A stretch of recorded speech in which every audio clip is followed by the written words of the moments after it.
Oke, kali ini kita akan membahas tentang proposal penelitian terkait penguatan konten proposal skripsi.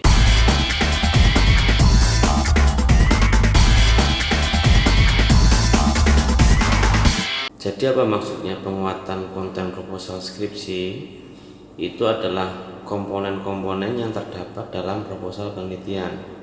Karena terkadang banyak sekali para calon sarjana itu ketika mengerjakan proposal penelitian atau proposal skripsinya, mereka terbatas pada melihat dari hasil seniornya, kakak tingkatnya, padahal belum tentu apa yang dia lihat dari kakak tingkatnya itu sudah relevan atau sudah cukup dikatakan baik sebagai penelitian. Terkadang juga banyak senior-senior atau banyak juga mahasiswa itu yang skripsinya dimudahkan sehingga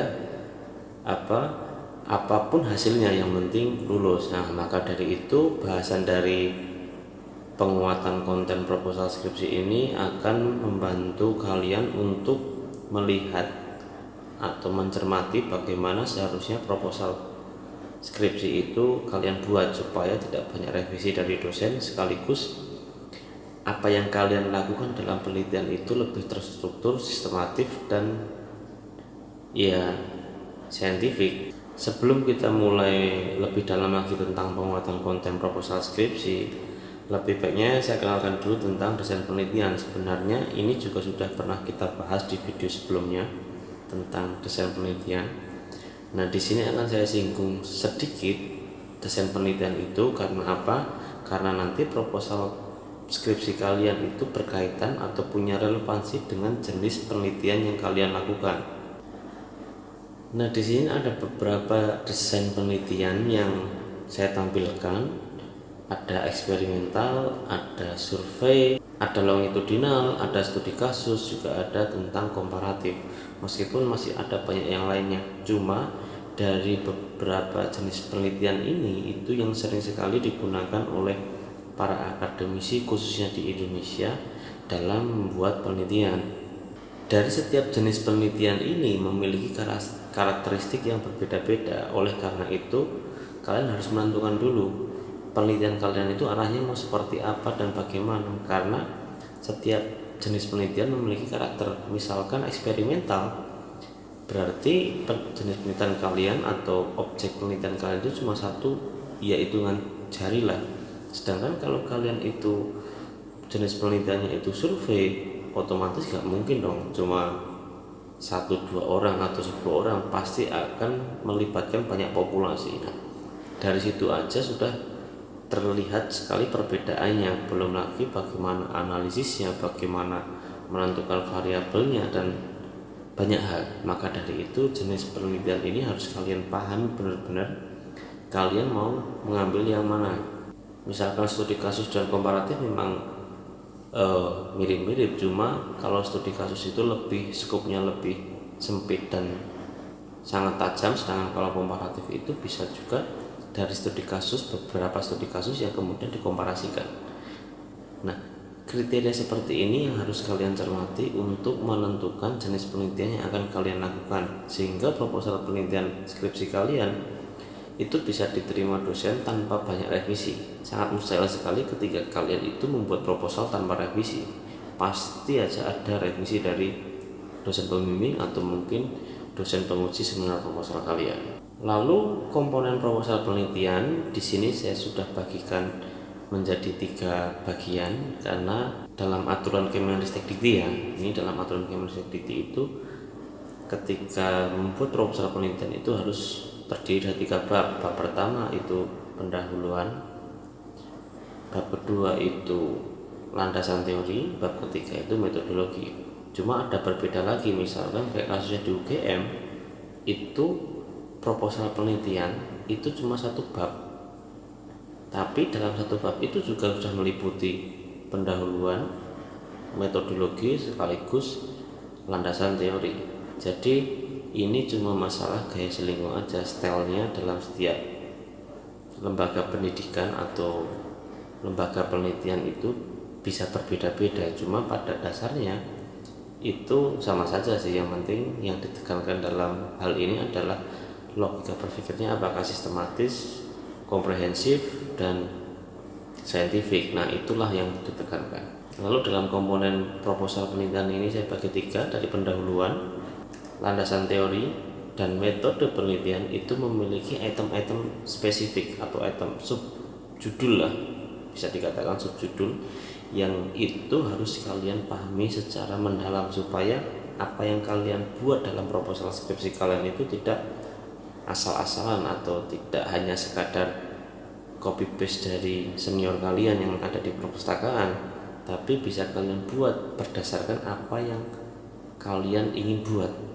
Yang pertama kita bahas pendahuluan, itu ada 4 item. Yang pertama itu latar belakang, kedua adalah rumusan masalah, ketiga tujuan penelitian, keempat adalah manfaat penelitian. Nah, kita akan breakdown satu persatu dari latar belakang. Dalam latar belakang ini kalian harus bisa menjelaskan alasan yang paling logis dan sistematis kenapa kalian melakukan penelitian ini. Jadi maksudnya sistematis dan logis ini jangan sampai di pendahuluan kalian, khususnya di bagian latar belakang, hanya sekedar deskripsi atau kasarnya omong kosong. Karena apa? Misalnya gini, banyak sekali yang membuat proposal penelitian, bahkan sampai ke penelitian itu masih menggunakan atau membuat sesuatu hal yang terkesan supaya banyak kutipannya. Akhirnya deskripsi yang tidak penting itu justru masuk dalam latar belakang, padahal yang paling penting dalam latar belakang adalah alasan kenapa kalian melakukan penelitian ini. Dan alasan itu usahakan jangan subjektif, tapi harus objektif. Alasan subjektif misalkan karena kalian pengen lulus terus kemudian cari kerja atau kalian menikah, nah itu nggak boleh. Ya bukannya nggak boleh, tapi kelihatan sekali nanti latar belakang kalian itu nggak ilmiah, atau mungkin sesuatu hal yang saya katakan omong kosong, tapi itu banyak dilakukan ya. Bahkan saya sendiri pun dulu melakukannya biar kelihatan banyak, karena ada batas minimal halaman. Itu seperti deskripsi yang tidak penting. Contohnya, Indonesia adalah negara kepulauan terdiri dari beberapa pulau bla bla bla bla.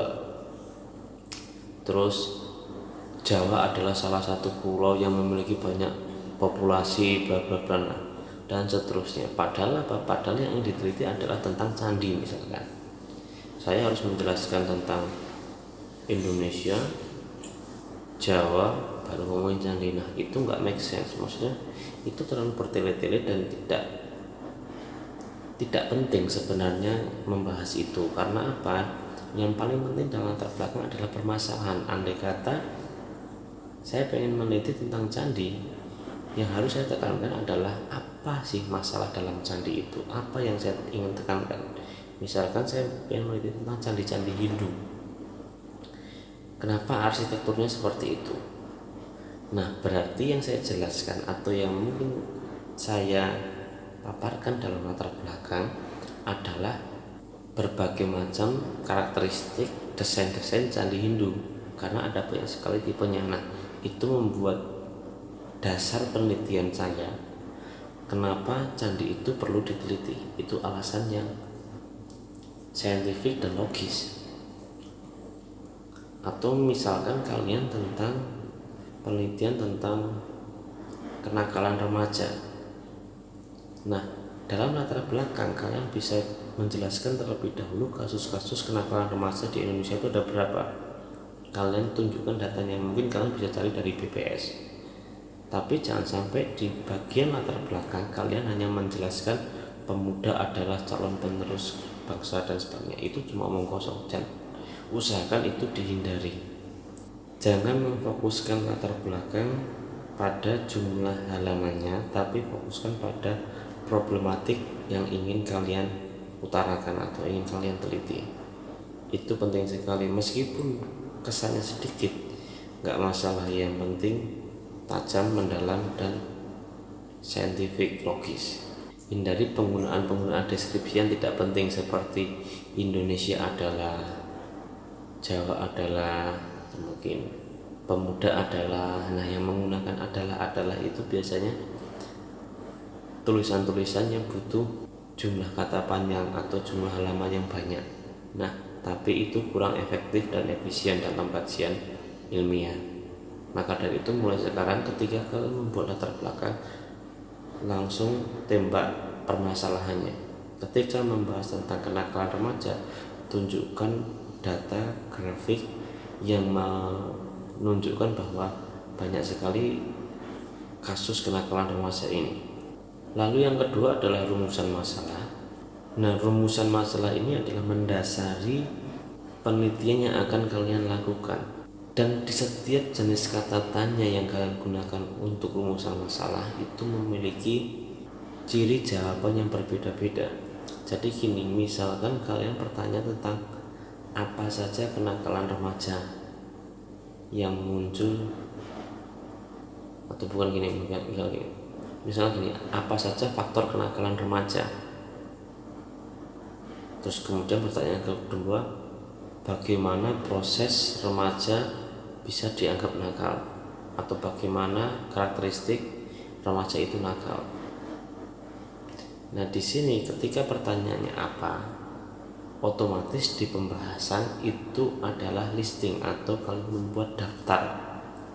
Misalkan faktor, pertanyaan apa saja faktor, berarti kalian hanya menjelaskan atau menyebutkan faktor-faktor apa saja yang ada dalam kenakalan remaja itu ya. Kalau apa, itu jawabannya pasti list.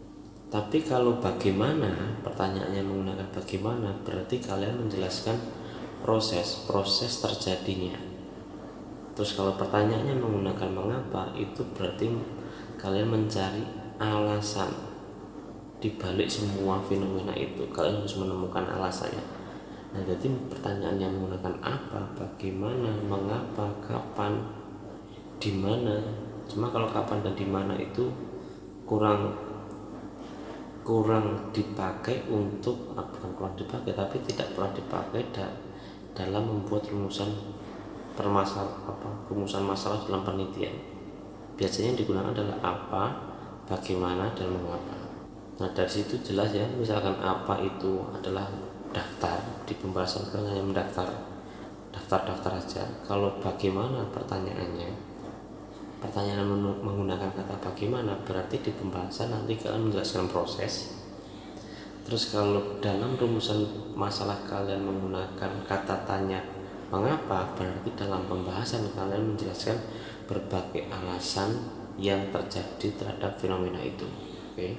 Jadi setiap kata tanya yang kalian gunakan dalam rumusan masalah itu memiliki karakteristik jawaban yang berbeda-beda. Jangan sampai sesat pikir di sini. Lalu yang ketiga adalah tujuan. Tujuan itu adalah jawaban dari rumusan masalah. Ketika rumusan masalahnya ada dua, berarti tujuannya ada dua. Ketika rumusan masalahnya adalah apa saja faktor kenakalan remaja, berarti tujuannya mendeskripsikan faktor-faktor yang terjadi dalam kenakalan remaja.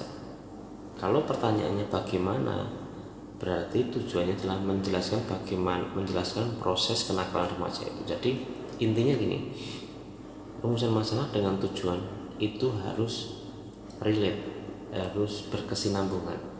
Lalu yang keempat itu adalah manfaat. Nah, ini manfaat itu harus kalian jelaskan juga manfaatnya secara teoritis atau praktis. Tapi usahakan jangan copy paste manfaat dan istilahnya banyak sekali manfaat teoritis itu menambah khasanah keilmuan. Nah, itu bosan banget itu. Usahakan yang sesuatu hal yang baru, yang benar-benar kalian rasakan, yang benar-benar kalian pikirkan bahwa rumusan masalah itu memang benar-benar rumusan masalah, manfaat itu benar-benar memiliki dampak secara teoritis maupun praktis. Kalian benar-benar pikirkan, jangan asal template. Meskipun tidak banyak dosen pembimbing atau penguji yang mempermasalahkan itu, biasanya di bagian manfaat itu diabaikan. Yang paling penting adalah rumusan masalah biasanya kalau dalam ujian itu. Nah, setelah membahas pendahuluan, kita membahas tentang landasan teori. Dalam landasan teori ada 3 item yang harus kalian pahami. Yang pertama adalah kajian teori, kedua kajian pustaka, yang ketiga adalah kerangka berpikir. Jadi bagaimana maksudnya? Jadi kita mulai dulu dari yang kerangka teori. Di sini kalian menjelaskan teori-teori yang kalian gunakan, Ketika kalian nggak menggunakan teori tersebut, jangan kalian masukkan, karena ada banyak sekali mahasiswa si calon sarjana ini memasukkan banyak sekali teori-teori padahal nggak relevan dengan apa yang ingin dia teliti. Jadi usahakan dalam kajian teori ini kalian menggunakan teori yang kalian pakai saja. Ketika kalian nggak mau pakai itu, ya jangan kalian masukkan. Mentang-mentang kalian biar kelihatan daftar pustakanya banyak atau biar kelihatan tebal, itu malah kelihatan nggak masuk akal. Jadi seperlunya saja kalian mau menggunakan kajian teorinya itu. Dan usahakan dalam kajian teori ini kalian hindari hal-hal yang tidak penting seperti deskriptif. Misalkan hakikat itu saya rasa nggak begitu signifikan untuk ditampilkan, karena toh ketika skripsi kalian itu jadi, itu nanti kan yang membacakan atau yang menguji kan orang-orang yang memang sudah expert di bidang itu. Jadi kalian nggak perlu lagi menjelaskan hakikat yang sederhana sing istilahnya deskriptif banget, karena di situ cuma akan memenuhi di kajian teori kalian. Yang jelas di kajian teori adalah tampilkan saja teori yang kalian gunakan. Jika hanya menggunakan satu, ya udah itu aja, gak usah mencoba untuk ditambah-tambahi. Nanti takutnya malah teori yang kalian tambah-tambah itu tadi gak relevan atau gak relate dengan rumusan pertanyaan kalian dan penelitian kalian. Jadi hindari itu. Lalu kajian pustaka di sini maksudnya adalah mencari gap analisis atau mencari penelitian terdahulu. Tujuan dari adanya kajian pustaka itu untuk melihat bahwa apa yang kalian teliti itu sesuatu yang belum pernah dilakukan. Meskipun di dunia ini tidak ada yang belum pernah dilakukan oleh orang lain, mesti semuanya sudah pernah. Semua orang hanya mau modifikasinya saja. Tapi setidaknya kalian jangan terlalu plug atau copy paste. Usahakan kalian cari gapnya, gap analisis sesuatu hal yang belum pernah dibahas. Misalkan ini jari, tangan, misalkan ada penelitian yang sudah membahas tangan ada yang sudah membahas jempolnya, si peneliti A membahas jempolnya, peneliti B membahas tentang telunjuk, peneliti C tentang jari tengah, peneliti D tentang jari manis. Nah, ternyata dalam pembahasan tangan, objek tangan ini belum ada yang membahas kelingking. Itulah gap analisis. Di situ kalian menjelaskan penelitian terdahulu bahwa penelitian tentang tangan sudah ada yang menjelaskan tentang, si peneliti A menjelaskan tentang jempolnya, peneliti B tentang telunjuknya, peneliti C tentang jari tengahnya, peneliti D tentang jari manisnya. Nah, dari keempat penelitian itu ternyata belum ada yang meneliti tentang kelingking. Maka dari itu kalian adalah calon peneliti tentang kelingking. Disitulah gap analisisnya, itu yang harus kalian tekankan.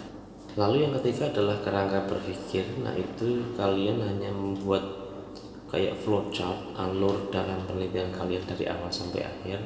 Tujuannya untuk mempermudah reviewer, mempermudah penguji, mempermudah dosen pembimbing dalam melihat arah berpikir kalian. Tujuannya hanya seperti itu. Jadi karena waktu si reviewer, waktu si dosen pembimbing, waktu si penguji itu nggak banyak, dan yang diuji atau yang dibimbing itu nggak cuma kalian, maka usahakan permudahlah mereka dengan cara menyajikan flowchart atau alur bahkan penelitian kalian itu. Itu tujuan dari kerangka berpikir. Lalu setelah landasan teori, kita bahas tentang metode penelitian. Nah, dalam metode penelitian ini ada 4 item yang harus diperhatikan dengan seksama ya. Yang pertama adalah jenis penelitian. Yang kedua adalah teknik pengumpulan data. yang ketiga adalah teknik keabsahan data, dan yang keempat adalah teknik analisis data. Sebenarnya ini juga mazhabnya berbeda-beda. Ini kebetulan di Kemenag versinya seperti ini yang saya baca. Cuma kalau dulu waktu saya di Kemenristek itu nggak seperti ini. Jadi jenis penelitian, terus kemudian teknik pengumpulan data, kemudian teknik analisis data, dan yang terakhir adalah teknik penyajian data. Sama yang terakhir sistematika penelitian, ada 5 sih dulu. Cuma yang sekarang beberapa referensi saya baca dari versinya Kemenag cuma ada 4 ini: jenis penelitian, teknik pengumpulan data, teknik keabsahan data, teknik analisis data. Tuh, cuma ya itu selera sih, itu gampang lah. Nah, yang ini saya tekankan dalam metode penelitian ini bukan dari nama-namanya ini, tapi dalam metodologi penelitian itu yang harus kalian tekankan adalah cara. Itu yang harus penting, yang paling penting, bukan harus penting, itu adalah menjelaskan cara kalian penelitian. Jangan terlalu disibukkan dengan istilah-istilah yang bingung, misalkan studi literatur, participatory research, atau participatory observation, dan sebagainya. Itu karena metodologi itu istilahnya banyak sekali, dan ketika kalian bingung dengan istilah-istilah itu, kalian jelaskan sendiri cara kalian penelitian dari penentuan judul, pemerolehan data, mereduksi data dan klasifikasi data, analisis hingga penyajiannya. Itu kalian jelaskan apa yang kalian lakukan. Dah, itu cukup. Nggak usah terlalu bertele-tele mengambil kutipan berbagai buku tentang metode. Nanti kalian takutnya kalau nggak memahami itu akan crash dalam arti penulis A dengan penulis B ternyata metode penelitiannya berbeda, caranya berbeda. Yang A ada observasi, yang B ada wawancara. Nah, di sini ketika kalian gunakan itu kok ternyata berbeda, tapi kalian cuma gunakan wawancara toh. Nah, itu yang nanti yang saya takutkan ketika kalian seperti itu, kalian justru malah blunder, dalam arti metode penelitian kalian tidak sesuai dengan apa yang kalian lakukan, sehingga malah ketika diujikan skripsi kalian kena bantai sama dosen penguji gitu ya. Jadi mungkin itu untuk penguatan konten proposal skripsi. Saya rasa kalian gak akan paham langsung dalam satu video, pasti kalian akan mengalami kebingungan-kebingungan lain, dan itu langkah yang bagus. Berarti kalau kalian bingung, kalian berpikir. Jika ada hal yang ingin ditanyakan, mungkin bisa kita diskusikan, atau jika tidak, ya udah. Tapi pasti kalian sebenarnya bingung. Cuma saya rasa practice makes better. Silahkan coba, silahkan buat proposal penelitian skripsi kalian, lalu ajukan, dan siap-siaplah revisi, karena revisi itu pasti. Sekian.